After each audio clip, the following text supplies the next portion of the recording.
Ice cream lovers, I hope you're enjoying a haircut, not as much as I am. Welcome to this episode of Scoop School. Nice to have you here. We're based here in St. Louis, Missouri. If you've never been here, we'd love to see you in class one day. The link is down below for all of our ice cream classes. We do online classes, do in-person classes, do consulting. This is what I say to people. I can't do your taxes. I can't fix your car, but I know a lot about ice cream. So drop us a line. Anyway, I do want you to also visit the link down below, which is Ice Cream Equipment Specialists. Evan and the crew down there, they specialize in ice cream equipment across the huge range. Soft serve, batch, custard, continuous, popsicle, the whole box and dice.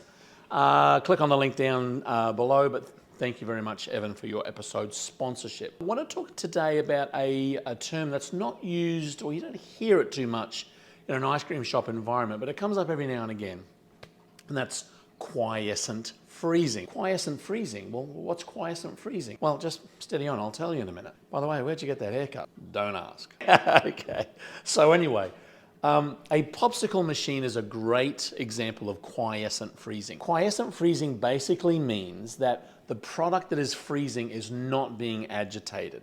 So when we look at a soft serve machine, a batch freezer, a custom machine, they all have a dasher that rotates, blades are scraping, folding, which gives you more overrun or air content. But here, this is a popsicle machine that basically quiescently freezes product. If we go down here, I've got my on-off switch here, and I have a pump. When I turn the pump on, you kind of see in the top here, it agitates the glycol.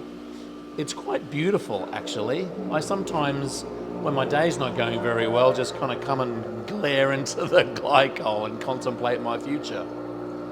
The idea of this unit is that I'm putting whatever it is in here, my dairy mix, my juice, my anything I want to freeze in here. We've got lots of videos on them.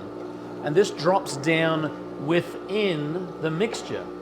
So what ends up happening is my base in the popsicle mold here is not being agitated, but the water, the glycol, the freezing agent around is. A similar process works when you're using this, say, in a blast freezer. Doesn't need to be in a popsicle machine.